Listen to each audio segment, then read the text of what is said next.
Yesterday, the Nigerian army released a statement in which it said that the political activist and social media influencer that he abducted, Mr. Chidebere Justice Mark, aka Justice Crack, was actually inciting soldiers of the Nigerian army to commit discontent within the system, whatever that means.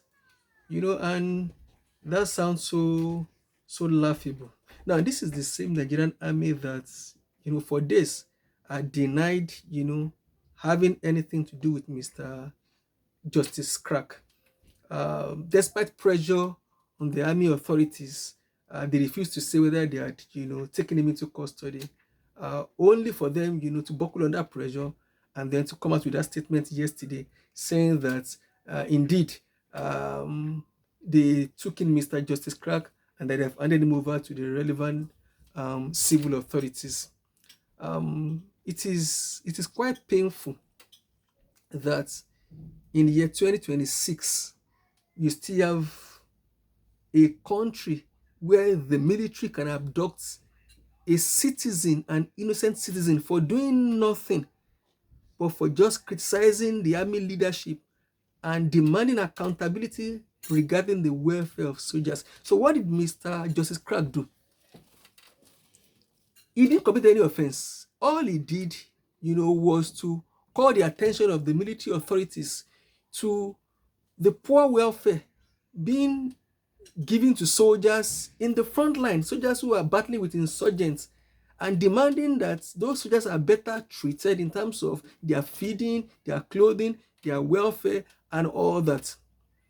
And to confirm all that Justice Crack came out to say, I think a day or so afterwards on Arise News, a former spokesperson of the Nigerian army was actually challenged by Rufai Hosseini, who asked him, to confirm or deny whether the Nigerian military soldiers, were being paid 3,000 naira daily for their feeding allowance.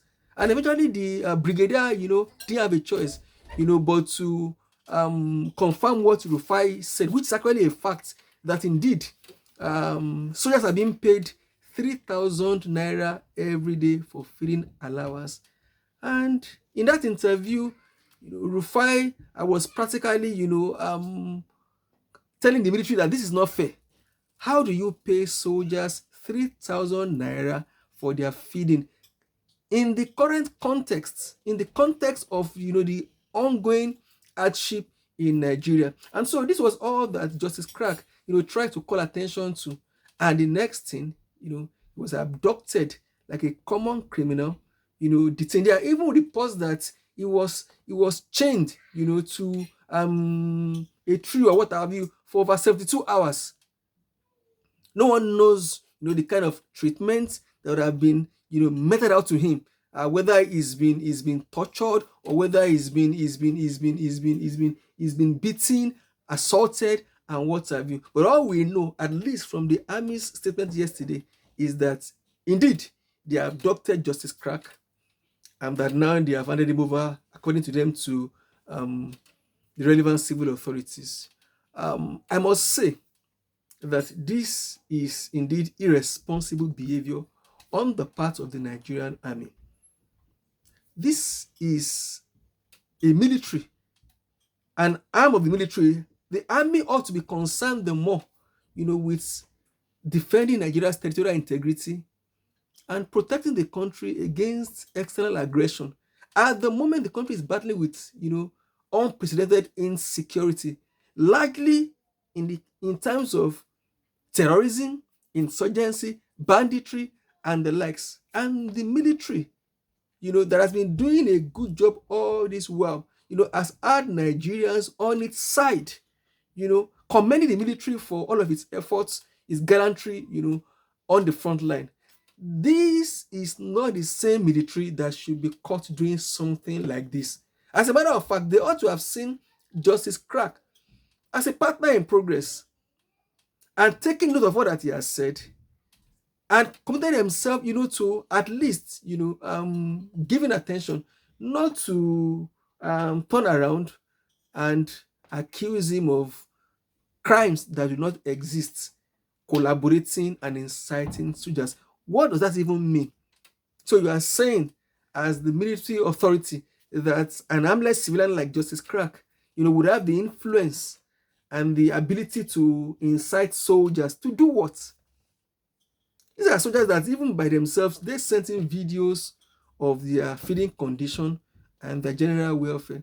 And that was done on purpose so that it could help them, because as soldiers, they cannot protest, so it could help them escalate the issue to the wider public.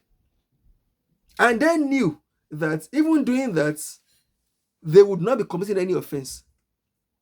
And so it is so strange and shocking that the military, would act in this way.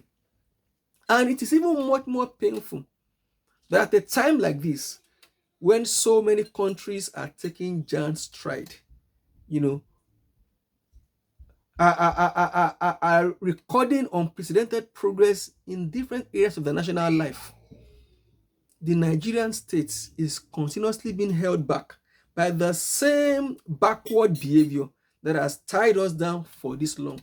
The same behavior that was seen under military regimes is showing itself forth under a so-called civilian democratic regime. That should not be the case. And these are the kind of things that make Nigeria a laughing stock the world over. As we speak now, Nigerians are being attacked, brutalized, humiliated in countries in Africa, in Ghana, in South Africa. There's currently an ongoing xenophobic attack in South Africa against Nigerians. And so Nigerians are not safe in other countries. In their own country, there should be a sanctuary where they should find safety. They are also not saved. They are hounded, by military authorities, and they are dumped into detention like as if they are common criminals. I think it is appalling, to say the least, for the military, as to have taken this step. And I think the least they can do at this point is to release Justice Crack. I commend the social media activists that have turned up, in large numbers, the influencers, who have rallied around, this cause, and have been, mounting pressure on the military and on the government. As a matter of fact, I think tomorrow, Monday, the 4th of May, there is going to be, a massive protest in Abuja demanding the release of Justice Crack. I align with these fellows. I stand with them firmly, and I join my voice with theirs to demand that Justice Crack be released. And I think going forward, Nigerian institutions, governmental agencies must begin to acquit themselves creditably before the citizens and before the international community. Things like this should not be heard and said concerning Nigeria. So hopefully, by God's grace, by tomorrow, which is the next working day, Justice Crack will be out of detention, and things like this, will become a thing of the past. I commend you, Justice Crack, when you see this video. Please, like your colleague said, I think when you go through things like this, it tells you that there is more demanded of you. So please keep up the good work you are doing. As much as possible, keep speaking truth to power, calling out bad governance, and continually, hold government to account, and ensure that you remain the voice of the common man in Nigeria. Once again, we are calling on the Nigerian army to release Justice Crack. Release Justice Crack. Thank you for joining me in today's video. My name is Dr. Odushola Adegbite. I speak on politics in Nigeria, in Africa, on leadership, and lending my voice, speaking truth to power, and joining voices with others in a way to see how you can bring about the new Nigeria and a better Africa. So if this is the kind of content that you like, please do like the video, subscribe to the channel, and I will see you in my next video.